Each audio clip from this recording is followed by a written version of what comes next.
You looked around the house of this guy who mouthed off because the hacker posted that. Well, I was curious as to what the hacker was linking to, and I went and checked it out. Oh, I've got big air quotes for research purposes only, is this? Yeah, exactly. I didn't break in through his front door and have a poke around or anything like that. Oh, right. That's what all the hackers say, too.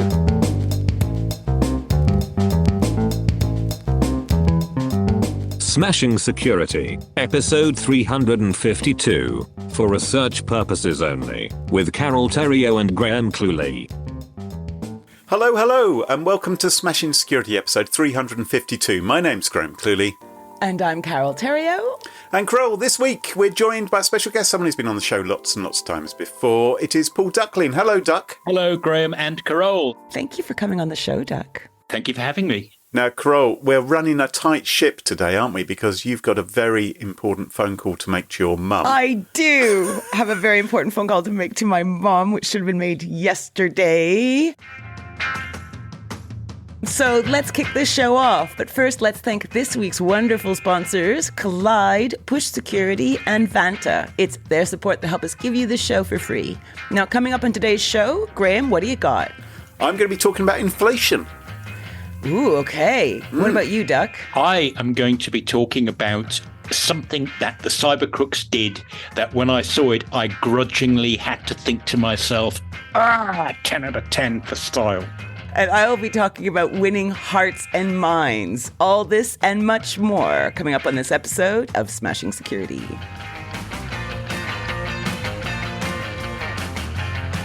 Now, chums, it's the most wonderful time of the year, isn't it? Is it? I don't know. That's what they sing. Maybe it is. Maybe you've got other preferred times of the year. I'm not sure.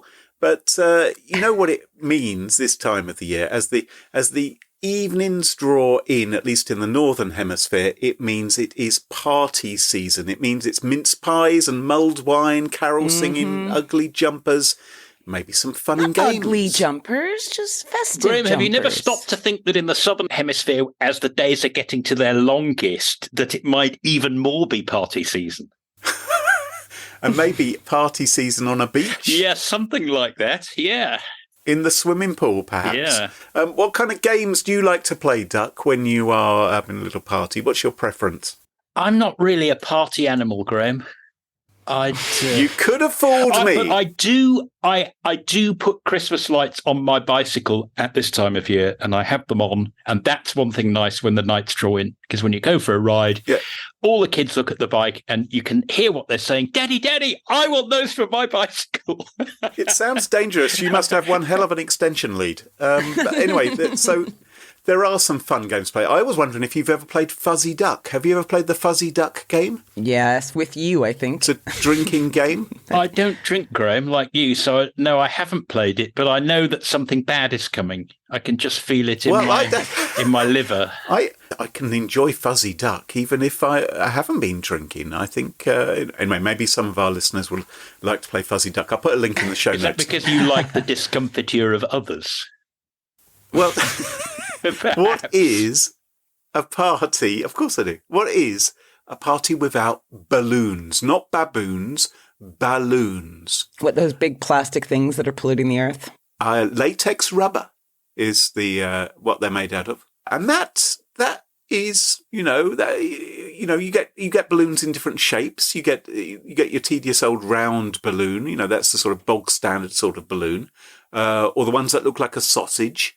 They're quite fun. Some people like to have a lot of fun with balloons. Friend of the show, Geoff White, author of The Lazarus Heist, used to be a professional not a professional bodybuilder, used to be a professional balloon modeler back in the day. Is that where they twist them into dogs and fairies and, yes. and go-karts? And worse. Stuff? And worse. Uh-oh. Duck, you weren't at the Smashing Security podcast Christmas party a few years ago, where Geoff was videoed doing his not safe for work balloon trick. But I have found it on the internet. So I will put a link in the show notes for anyone who wants to see someone having a lot of fun with balloons. And there's lots of people who like to have fun with balloons. And what they do is they like to seek out other people who enjoy good, clean fun with balloons. And there is an online community called InflateVids, which describes itself as the website for looners. What's a looner?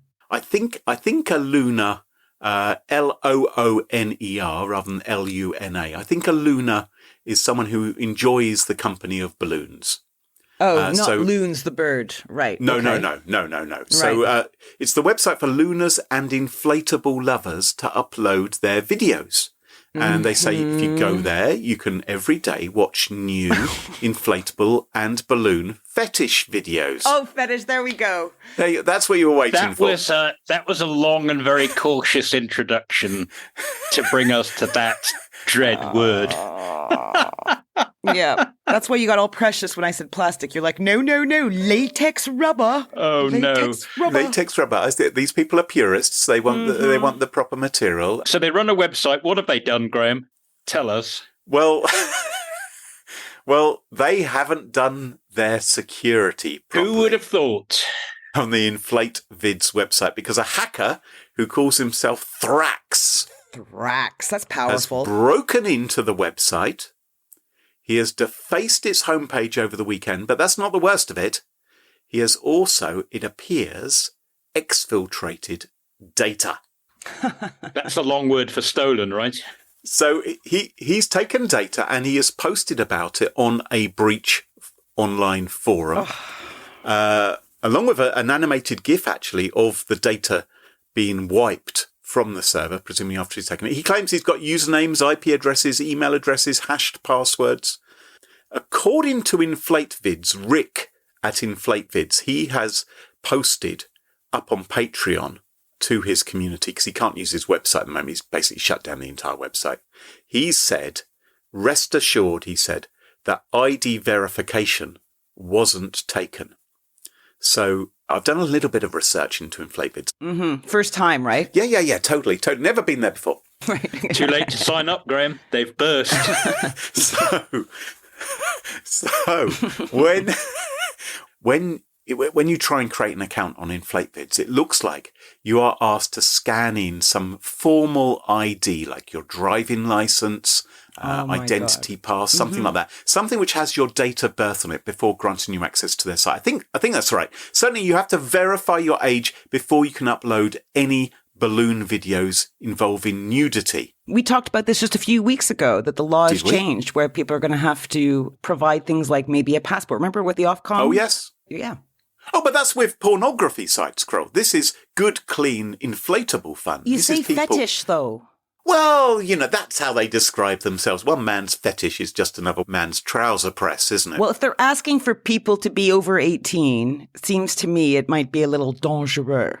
Well, yeah, certainly they're saying if you want to upload some nudity, so if you're, engaged in some activity with an inflatable or with a balloon and there's some, nipplage or something like that on show, then, yeah, you have to prove that you're over 18. I just want to say I've got my eyes closed talking into the microphone now, and it is not helping because you're painting quite a vivid picture. So according to InflateVids, that doesn't matter anyway. They say because they always delete that ID verification data which gets uploaded. Smart. Is this a special kind of deletion where you can go in with a utility afterwards and undelete it? Mm-hmm. Who knows? So Rick at InflateVids, he said, the other problem is that sadly, my website was using an outdated hashing technique, SHA-1. Mm-hmm. So that is not the best way of hiding your passwords. It's not the best way to obfuscate them from someone else coming along and de-scrambling them.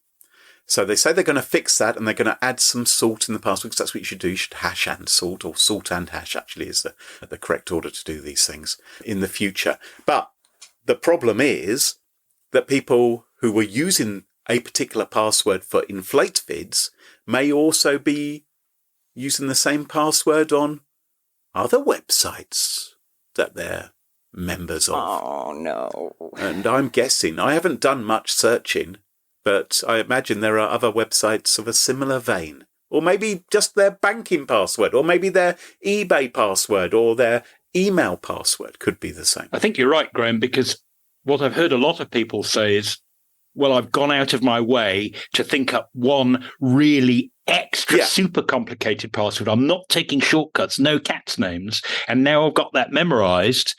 because it's so secure, why don't I just use it for everything? And I think you just explained why not. Yeah. Hate to burst your bubble. Yeah. If there's any websites that you really want to keep private, I think up with all banking. Of them. Yeah, all of them. But you may care less if someone broke into your New York Times subscription or something because you're not putting any information in there. But it's just a good habit, isn't it? If you just have the habit of always using a unique password, one that's been randomly generated, maybe by your password manager or something like that, rather than by your brain, then you're never going to accidentally use a dumb password. Or what may happen is you may create an account on an online site at some point, which seems fairly harmless, and then later use it for some more serious purpose, but you're still lumbered with that daft password you initially chose. Absolutely. Yeah, and actually my example was stupid because, of course, if you have a subscription, they've got information on you and you have to pay for that some way. And so if that information got taken, you would be screwed a bit. There's also the issue that even if it's, just some local news site where you don't have to pay, if someone's got your password, they can jump in and put inflammatory, racist, derogatory, abusive remarks in and just sit back and go, ha, ha, ha, ha, ha, I've got you. Because the finger's pointing towards you when that happens. Yeah, attack the reputation. Yeah. So did he publish these usernames, IP addresses, email addresses? He's trying to sell them? What's he want? No, it looks like he's made them available to download for free. Oh, that's a bit douchey, right? So he's posted this up on this website. And from what I've seen, some of the members of InflateVids aren't terribly happy. So I was looking at this thread where the breach has been sort of announced. They're bubbling over. Yeah. And one member of that community, a guy called Inflatamer, my eyes are closed again, has told Thrax he's super stupid, childish. He said we should fight, quote, Russian pigs, not inoffensive people who like inoffensive things, even if it's maybe a little bit strange. And Thrax, the hacker, was obviously a bit riled by that. He went and looked up in the database for Inflatamer, found him, then posted his address and even what looks like to be a link to his property in Florida. I checked out the property listing.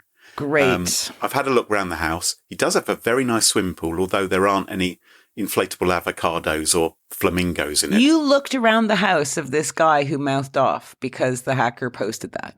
Well, I was curious as to what the hacker was linking to, and I went and checked it out. Oh, I've got big air quotes for research purposes only, is this? Yeah. Exactly. I didn't break in through his front door and have a poke around or anything like that. Oh, right. That's what all the hackers say too. So Rick at what are they called? Rick at InflateVids. Rick has said this all happened because he was running off-the-shelf software that used SHA-1 for hashing. He didn't check, he didn't change it. He assumed that everything was going to be fine because he just got something off the shelf. Obviously, he says that's going to have to change in future. But it doesn't explain how the hackers got in the first place, but it's how maybe people are now able to find out what their passwords are. So I don't know if either of you are members of InflateVids or any of our listeners. Bad news is there's no ETA for the website to come back. Rick says it may take months. I don't know what you're going to do for your inflatable content in the meantime. I do. Change your bloody passwords. Well, yes, maybe you're going to have to find another source. I found the Instagram account of a Spanish chap who appears to be a member of the site, but his account is private. His avatar, though, Duck, this is just for you, shows him splayed on top of an enormous inflatable football. So it seems legit, either that or he's got some sort of other issue. So there's a lot of this going on. Thrax, by the way, this isn't his first breach. He attacked Fast Company. He hacked into Fast Company's content management system last year, and he pushed out some obscene and racist notifications via Apple News to tens of thousands of subscribers. So not very nice of him to do that either. Another douche move, yeah. Yeah, absolutely. So what we're saying to regular users, use unique passwords, obviously, but also if you're running a website, even if it seems to be harmless fun like InflateVids, I haven't seen any of their videos, honestly, I haven't. So I don't really know what goes on, but I assume it's all fairly harmless. Maybe we should have a campaign called Hug a Hacker or something. Maybe they just need some love and, we're denying them and then they go and do evil stuff. Hug a hacker. Start with hugging IT people, IT security staff. I do every day. Do you? Yeah, I hug my CIO. Oh, your husband. The Yeti. Good luck getting your arms around it. Duck, what story have you got for us this week? I have a story about a WordPress fish that I investigated. I didn't have the original email, and fortunately you, Graham, rode to my rescue because you, as a fellow WordPress user, I use the hosted WordPress. You, I think, run your own, which is why you got chosen. You received an email, and fascinatingly, to your privacy account, which I presume was done to give it more vibration, that was, in my opinion, surprisingly believable for a fish, and led to a web domain that was astonishingly close to the real WordPress one. So, Doug, what was the content of this email? What was triggering people to click on the link and end up on this fake WordPress site? Well, the thing that drew me in and made me think, hey, maybe they've actually hacked something inside WordPress because it all looks so good was subject line, attention, remote code execution vulnerability detected in your WordPress site.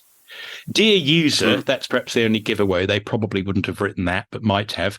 The WordPress security team has detected a remote code execution vuln in your site that allows attackers to add malicious code and steal your data, user details, and more.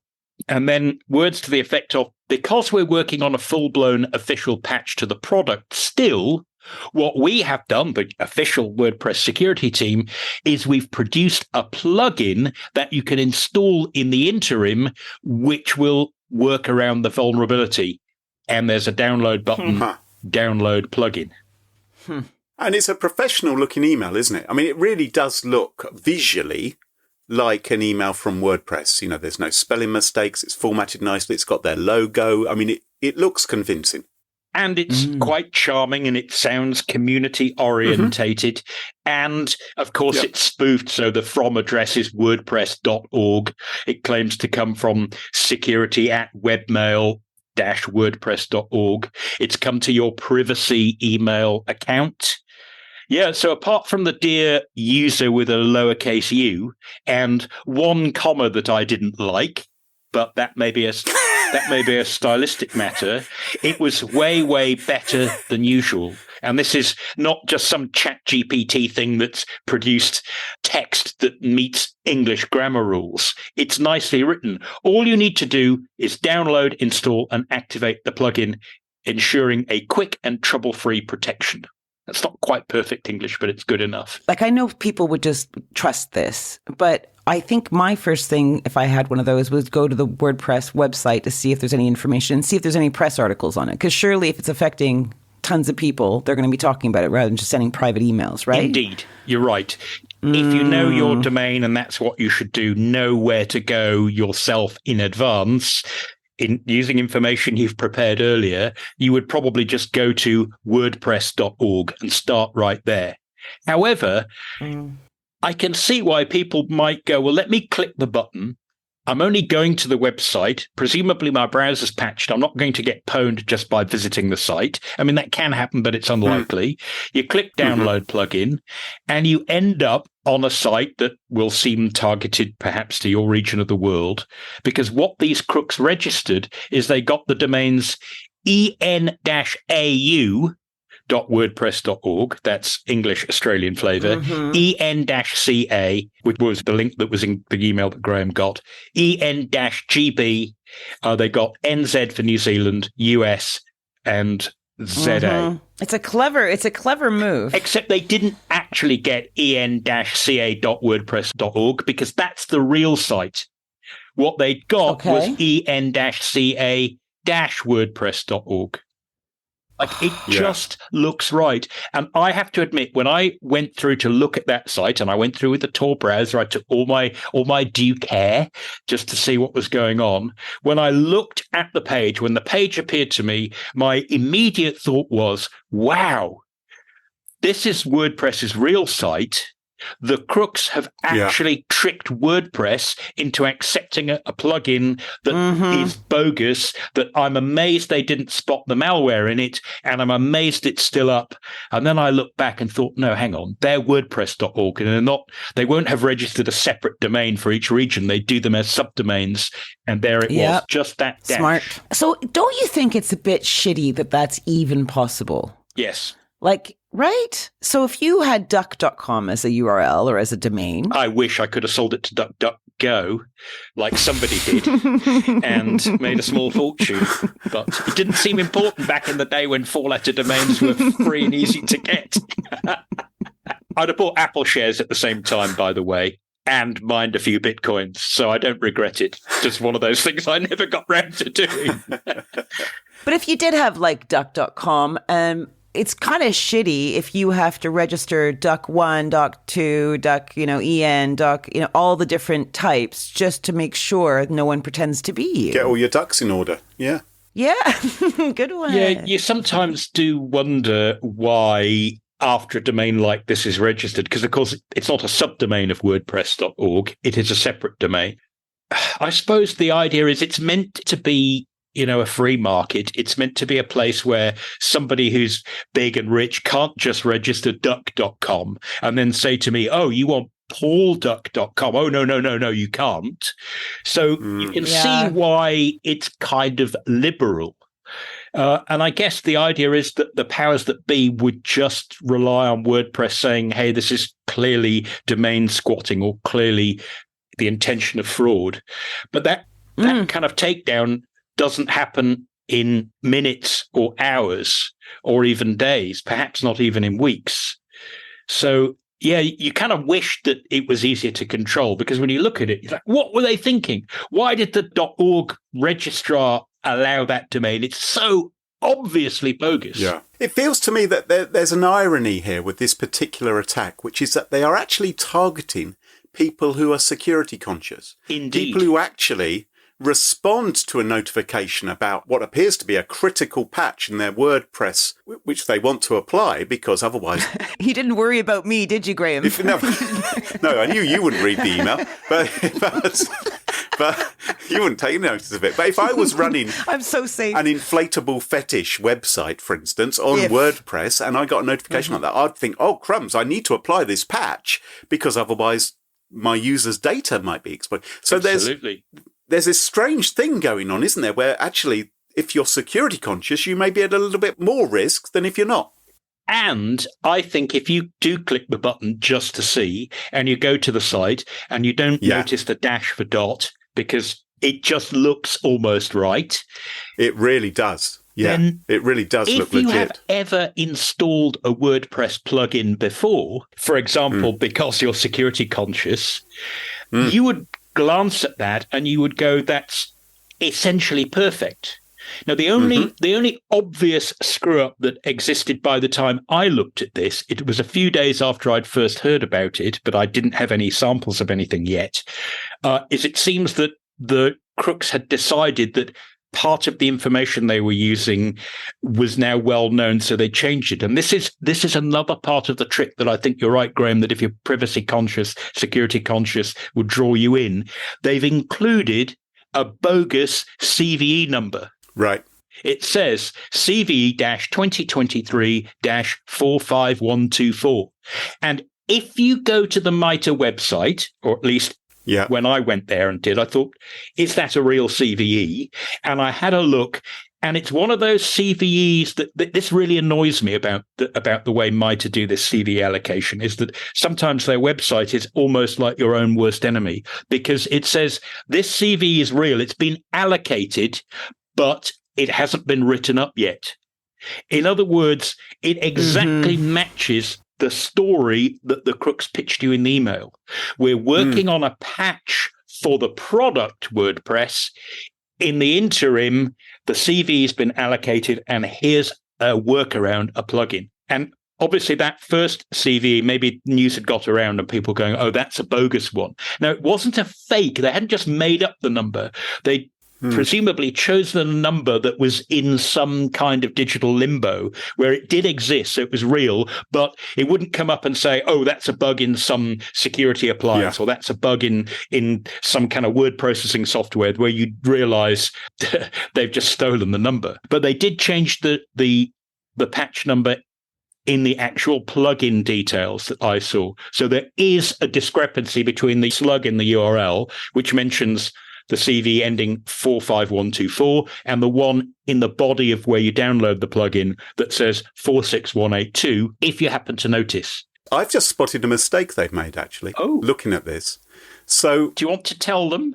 Because it's still going, this scam, or do you want to leave it there just in case? Well, I'm reading your article on your blog, and I'm looking at these images you've got up, and they have made a mistake, which is a really obvious one, which is in the word WordPress.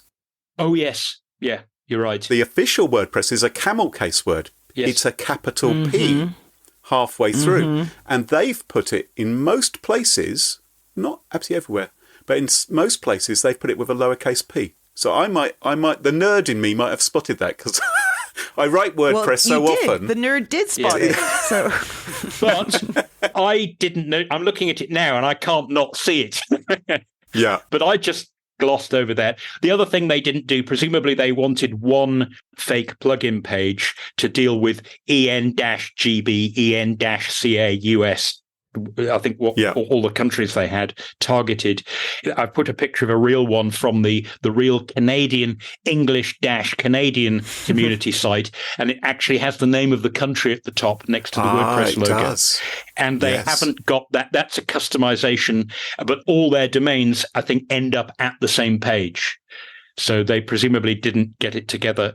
There is something we can all learn from this if we're programmers or coders and not WordPress users.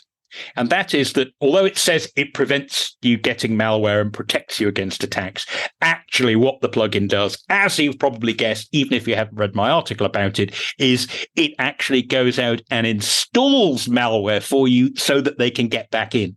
And it just goes and downloads a free and open source PHP backdoor available. You can probably guess where it is. It's on GitHub, even though you can't imagine why anyone would want to use it for legitimate purposes.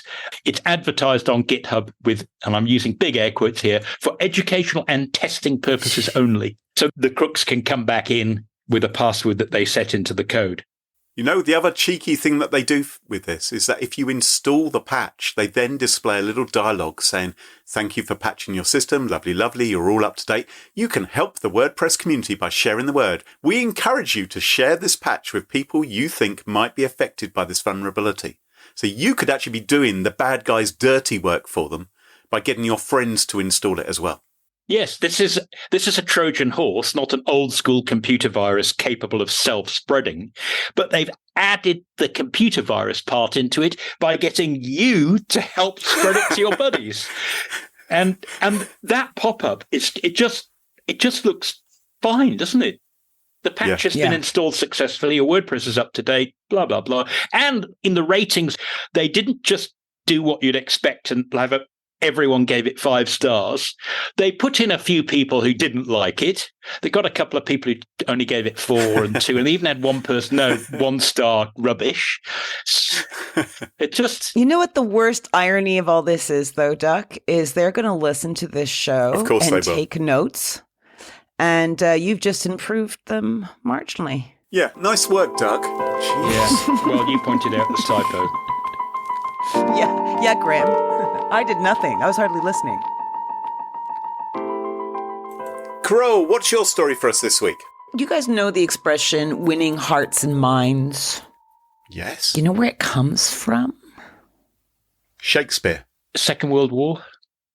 Yes, war. According to Military History Wiki that I found, it's a concept occasionally expressed during war, insurgency, and other conflicts, and it's where one side seeks to prevail not by using superior force, but by making emotional or intellectual appeals to sway supporters of the other side. Mm-hmm. Kind of like rhetoric, basically. A type of rhetoric. Have you ever used that word on the podcast before? Because I like it. I like hearing the word rhetoric. I don't think it's used enough these days. That's what I studied when I was studying a long time ago. Exactly. Yeah, great.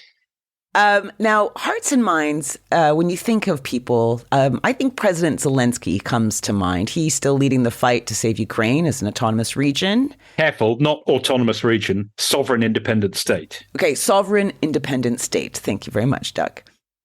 But I would argue that he's won the hearts and minds of many people in the world, including that of celebrities. Because actually, some of us know that he used to be an actor before he was the leader. Yeah, wasn't he like a comic actor or something? Wasn't he? Yeah, comedian and actor. Reagan was too, right? Reagan was an actor. He was in a TV show about a comedian who somehow becomes president, and then he became president. So for wacky. real life. It's so crazy. As if any country would hire someone just on the basis of appearing on a TV show. Imagine that. Yeah, crazy. Like last January, The Guardian published this article on how Zelensky became Hollywood's man of the hour. And the strapline is from Ben Stiller to Jessica Chastain. Celebrities have embraced Ukraine's president and offer support to the country's war effort. So that's kind of proof that he's the winner of hearts and minds of the moment. Do you not think? Yes. Okay, just making sure everyone's still with me. I was nodding feverishly, but very quietly. Yeah, I was just thinking, is this a trick question? Think carefully, because after not spotting that WordPress mistake, I'm feeling I need to be more cautious in my digital life. But yes, Carole. Okay, so no surprise, this must frustrate and anger those on the pro-Russian side of things. Perhaps they wonder, why isn't our leader, esteemed leader Putin, Mr. Putin, the smallish man who wrestles big cats and hunts bare-chested, why is he not loved and admired in the same way? Yeah, funny that. So one way is to discredit the opposite side, right? Start chipping away at the reputation. And you could use the digital world as your vehicle. So a group has been working on this, revealed Microsoft just last week, in a rather novel way. And I'm so interested to hear what you guys think of this approach. So here are the ins and outsies. So I was just going to say, here are the ins and outs of a new cyber campaign. They have this unknown pro-Russian influence group. And they say they recruited legit bona fide Hollywood actors and other celebs. So we have names like Priscilla Presley, Elijah Wood, Dean Norris, Kate Flannery, just name a few. Right. And you're like, well, how did they get them to take part in a smear campaign? Well, Microsoft thinks that these celebs were directly contacted via video messaging platform such as Cameo.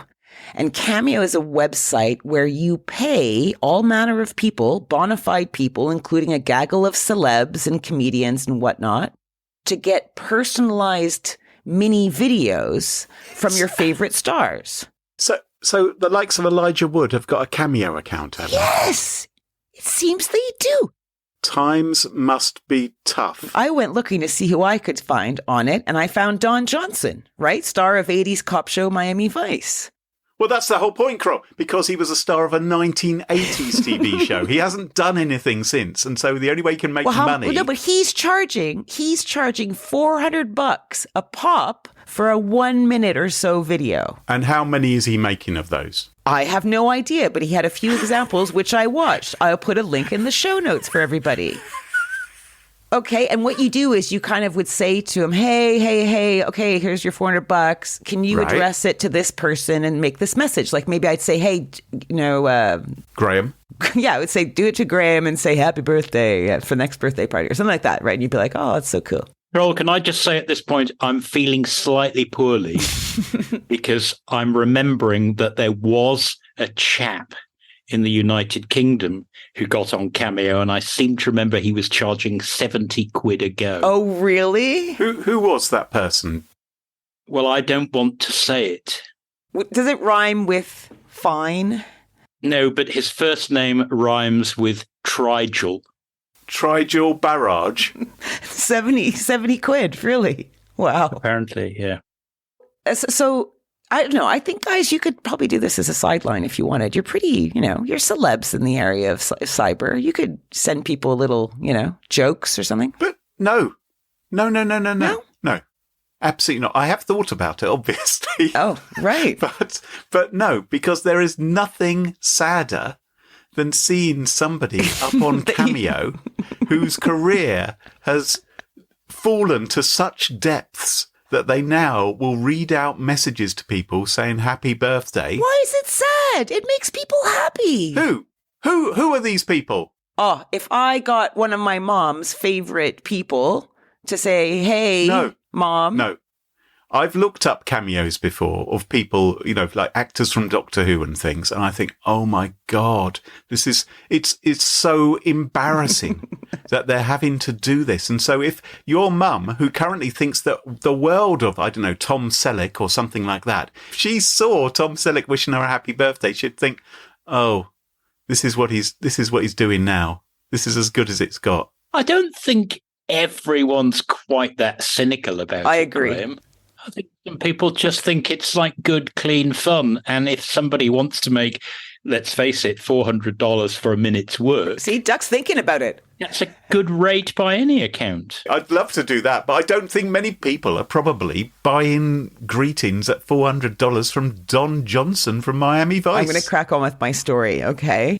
Okay. I think you're going to be a winner, Carole, because obviously this story wouldn't exist if Cameo wasn't popular. I suppose. And they don't know if it is Cameo. It's a site like Cameo. They've mentioned that. They're not sure exactly how they managed to do this. So anyway, the pro-Russian influence group, says Microsoft, requested that these celebs create a personalized video. They wanted a message to help encourage someone to seek help for their substance abuse. And this person was to be called Vladimir. Oh, no. So you have a video of someone like Elijah Wood saying, hey, Vladimir, look, it'd be really good if you laid off the sauce or, stop taking heroin or whatever. And we're behind you. We've got you. Shout out. So they edit it. So they just have the bit where... Well, they have the name. They have the whole video. It's a 1 minute long, maybe whatever they grab. But then they put an overlay over it. So it looks like it comes directly from the actor's Instagram page. So they've overlaid things like emojis and links and the sort of stuff that give it a real feel, says the Register. Oh, so the theory is that instead of thinking, somebody paid 70 quid for that, they think, hey, that person feels strongly enough that they actually put it on their own social media page by themselves. Exactly. Yeah. Priscilla Presley. Yeah, when you see it, you're thinking, wow, Priscilla Presley really cares about Vladimir. I know. Couldn't they just get Steven Seagal to do that? Isn't he a friend of Vladimir Putin's? Couldn't they just get Steven Seagal to do all of these videos and put them on his real Instagram? Yeah, but that wouldn't work. That wouldn't work as well, would it? Because if you're known to have that particular viewpoint, it's when someone that you wouldn't expect suddenly seems to be like Frodo Baggins. And these videos are then shared on Russian social media networks, all in the name of promoting Russia's long-running claim that Ukraine's leader suffers from addiction, which is reported widely. This is completely false. But how weird is it? Why wouldn't you use a deep fake? Is it because that celebrity can't deny that he said it? Is that why? Maybe.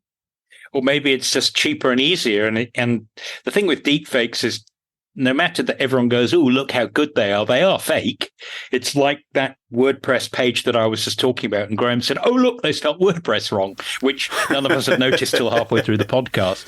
The thing is that nothing is quite as real as something that is actually real. I should underline the celebs who took part in this had no idea that Vladimir, the name, was referring to Vladimir Zelensky or President Zelensky. And there's nothing new with warring sides trying to bash in the reputation of the opposition. But why use Priscilla Presley, for Christ's sake? It's so weird. For anything. Come on. Yes. What would be the point? Well, Microsoft Threat Analysis Center has observed 7 star videos since July 2023, and it says that they're expecting to see much more in the coming year. So as it's going to intensify as the war rages on. I suppose the deal is that it's not so much the name of the person as that name is known to be someone who is American. What, Vladimir? Priscilla. No, the celebrity. Try and keep up with your own story. told you I was out very late last night. I'm suffering. Now, you've probably noticed the uptick in identity-based attacks recently hitting the headlines. If you're working like crazy to get everything behind SSO and make sure everyone's using strong passwords and MFA, then Push Security is for you. Push Security helps you to monitor and secure your entire identity attack surface, including non-SSO identities. Get notified in real time to vulnerabilities across all your internet-facing identities. What's more, Push Security then guides your employees to fix simple issues so your team can carry on fixing everything else. Want to check it out? Well, head over to pushsecurity.com/smashing. That's pushsecurity.com/smashing, and thanks to them for supporting the show. Thank you to Smashing Security sponsors Vanta, where you can shortcut compliance without shortchanging security.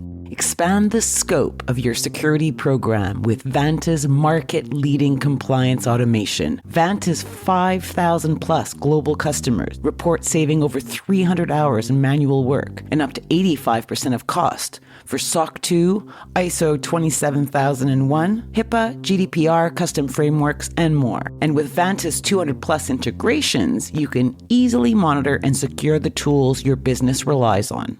From the most in-demand frameworks to third-party risk management and security questionnaires, Vanta gives SaaS businesses of all sizes one place to manage risk and prove security in real time. As a special bonus, Smashing Security listeners get a whopping 20% off Vanta. Just go to vanta.com/smashing. That's VANTA.com/smashing. If you work in security or IT and your company has Okta, this message is for you. For the past few years, the majority of data breaches and hacks you read about have something in common. It's employees. Hackers absolutely love exploiting vulnerable employee devices and credentials. But imagine a world where only secure devices can access your cloud apps. Here, credentials are useless to hackers, and you can manage every OS, even Linux, from a single dashboard. Best of all, you can get employees to fix their own device security issues without creating more work for IT. The good news is, you don't have to imagine this world. You can just start using Collide. Collide is a device trust solution for companies with Okta, and it makes sure that if a device is not trusted or secure, it can't log into your cloud apps. Visit collide.com/smashing to watch a demo and see how it works. That's KOLIDE.com/smashing. And welcome back. Can you join us at our favourite part of the show, the part of the show that we like to call Pick of the Week? Pick of the week. Pick of the week. Pick of the Week is the part of the show where everyone chooses something they like. Could be a funny story, a book that they've read, a TV show, a movie, a record, a podcast, a website, or an app. Whatever they like. It doesn't have to be security related necessarily. Better not be. Well, my pick of the week this week is security related. Uh-oh.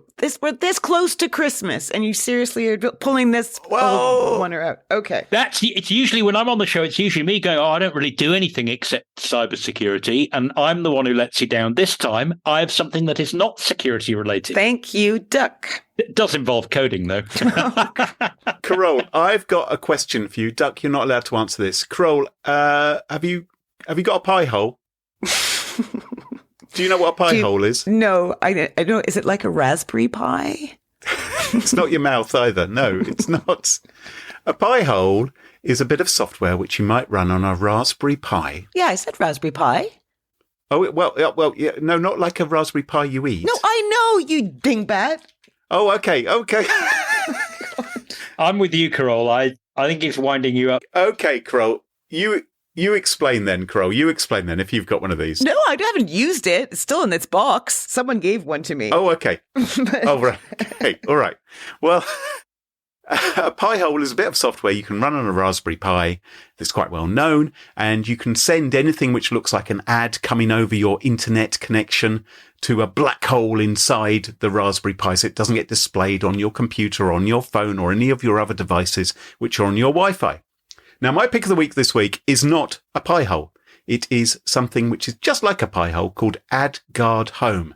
It's a free and open source piece of software from the folks who make the AdGuard plugin you might have used, or the AdGuard DNS service. Yeah, you alluded to this last week, did you not, in your story? Or one of our stories. I did mention it because I had reason to put some internet filtering at home. Let's not go into the details. To maybe have a bit more parental control, blocking ads. Because the inflatables were getting too much. There was too much inflatables in the house. Oh, I wonder if I'm blocked from reaching the inflatable site. Anyway, so what you do with AdGuard Home, as I say, it's free. You can download it from GitHub. It's not just put up there for research purposes only. It is put up there for legitimate purposes. You can run it on your Raspberry Pi. You connect your Raspberry Pi to your router, and it means that you can block ads and tracking and porn and all kinds of other things. You can customize it for different devices. You can have customizable block lists. You can use some of the many other block lists which are already out there. And it works a treat, and it works really well. I have a question. Ask me a question. What would stop said person in household from just disconnecting the chain and putting the chain back together the old way? Would you get notified of that? Well, it depends how well he would cover his tracks, because obviously my router is now using the AdGuard Home. It's sending all the traffic through it in order that it gets filtered. So if they were able to also reconfigure my router, then potentially they could do that. But that's protected with a password. AdGuard Home is protected with a password as well, and I haven't used an easy-to-guess password. It's one that's just sort of long and randomly generated. What he can do, of course, is simply turn off Wi-Fi on his device and use his cell phone connection instead to access stuff. And that's a whole other story of how you lock down your smartphone from being able to do things like that. Okay. A little bit complicated. Yeah. Yeah. Well, I've already actually taken steps about that as well. But anyway, my pick of the week right now is AdGuard Home. It's free. It's open source. Go and check it out. I'm quite impressed with it. I've been running it for a couple of months now. Well, future pick of the week. Yeah.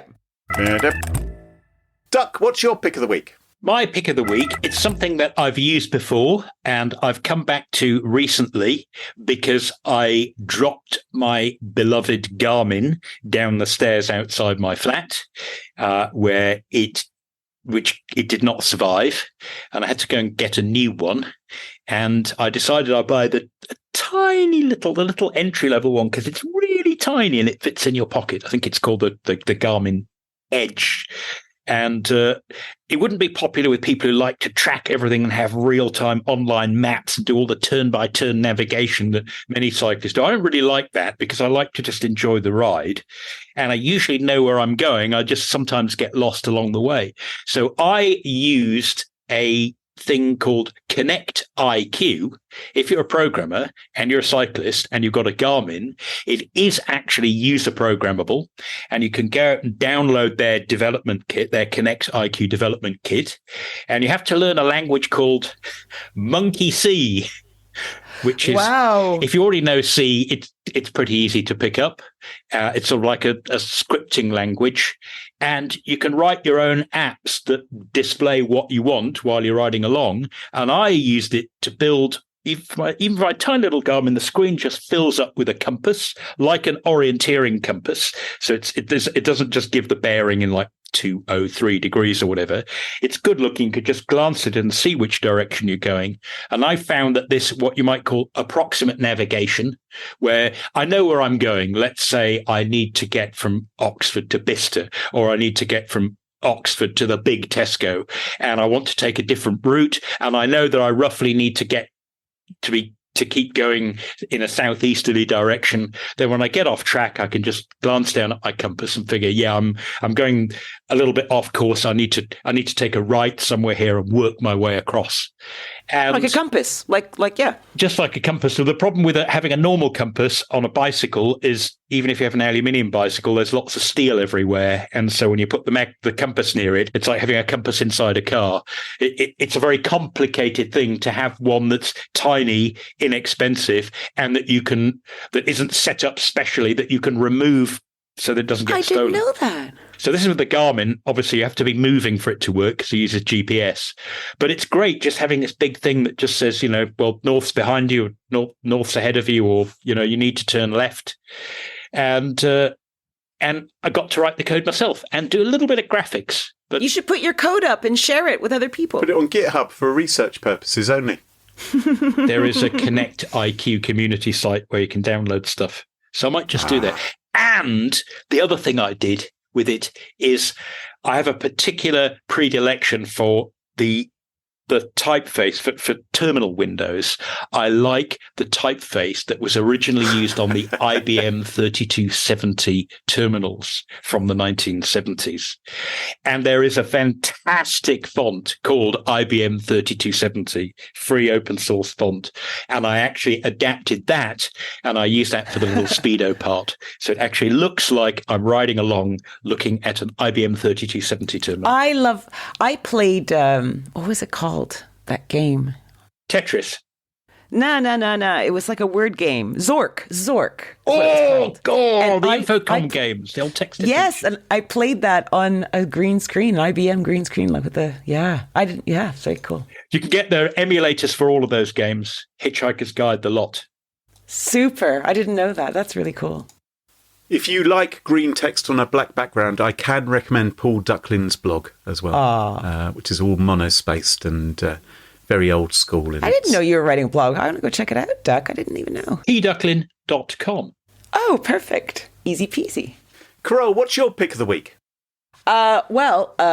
We haven't mentioned it, but the holidays are upon us. So my pick of the week is top 5 things to get for the cook in your life. Now, I've not chosen dumb things, I've not chosen obvious things, and I haven't chosen expensive things. So I've got 5 things under $50 for you guys to consider. So no saffron. Yeah, no saffron. Weirdly, none of it you can eat. These are all tools, So one is an instant read thermometer. I use the ThermoPen. This is like a digital pen that instantly reads out the temperature of whatever you stick it into. So, for example, all baked goods need to be at 200 Fahrenheit or 93 Celsius. You just know that. And you never overcook or undercook cake again, right? You never overcook your fish. But when you get it out, it's full of holes that looks as though someone's been stabbing it, is that? Or... We only do it once or twice. You don't have to destroy it. I seem to remember the ThermoPen has been a pick of the week in the past. It has, but that's why I've got 4 more. Thank you very much. Let's see how you do with those ones. Okay, a second one is a small flat whisk. This is also known as a French whisk or a stainless steel egg beater. It's like flat and has a coiled ring all around this kind of spoon-like shape. It is so quick to do like eggs, sauces, dressing, and even whipping up cream for a hot chocolate. Like it's just tiny, great tool. Single mold, mini and large silicone spatulas. So you can get them with wooden handles. You can get them with different stuff. Say that again. Single mold silicone spatulas in a variety of sizes. I think there's a fetish website for them, isn't there? Why do you have to make everything dirty? Everything. See, now I'm going to say it will clean out any bowl of goop. Now it feels rude to say that. And they wash up in seconds. So, is that because it like works itself into any corner, any shape, any roundness? And that's what I hate about stuff. Like you want to get something out the bottom, like the last bit of mustard. It's there. Like there's quite a lot left. I need one spoon more, but you put your stainless steel spoon in, and you come out with nothing. Yep. Duck, I'm going to keep my eyes peeled. I always on the hunt for them. If I see them, I will buy you one. Oh. Number 4 is a marble rolling pin. Okay, not a wood one or ones with all kinds of, handles and all that. Just like a marble stick. It's about like 1.5 inches in diameter. Pastry likes cold and marble is chilled, and it's way better than silicone or wood, in my opinion. Just don't drop it, as I have done. So I have a second one now because they crack. Ouch. Also, if they land on your foot, it's granite, right? This is this is going to take your toe off. they are heavy. And the last one is for people with wrist sensitivities. Like I have that, and a lot of older people have it too. And so instead of, they have things to open jars, and they're these big clunky things. Yes. Hate those things. There's an answer. There's these things called rubber gripper pads. It's basically a tiny, thin, we're back to latex and rubber, Graham. It's like a little pad of rubber, and you, like thin, and you just put it on top of the lid, and bish, bash, bosh, you open. Oh, that's so clever. These are all quite economical, and they're all good and used and recommended. So all the links are in the show notes. These are not necessarily exact ones I have, because some I've had for a long time. I had no idea where I got them, but you'll see what I'm talking about. So check out the show notes. These are my pick of the weeks. Thank you very much. Fantastic stuff. And that just about wraps up the show for this week. Duck, I'm sure lots of our listeners would love to follow you online and find out what you are up to. What is the best way for folks to do that? The best way is to go to pducklin.com, or if it's easier for you, paulducklin.com, out in full, or you can follow me on X. I can't believe I didn't say Twitter, but I'll say Twitter as well. I am at duckblog, and you can find me as pducklin on Facebook and LinkedIn as well. And that's Ducklin without a G, of course. I was just saying, did you register that one? Because I'm just looking for it. It is indeed. And you can follow us on Twitter at SmashInSecurity. No G, Twitter won't allow us to have a G. And we also have a Mastodon account. And don't forget to ensure you never miss another episode. Follow Smash In Security in your favourite podcast app, such as Spotify, Overcast, and Apple Podcasts. And massive thank you to our episode sponsors, Push Security, Fanta, and Collide. And of course to our wonderful Patreon community. It's thanks to them all that this show is free. For episode show notes, sponsorship info, guest list, and the entire back catalogue of more than 351 episodes, check out smashingsecurity.com. Until next time, cheerio, bye-bye. Adieu. Farewell. That's not funny. Toodaloo. Pip, pip.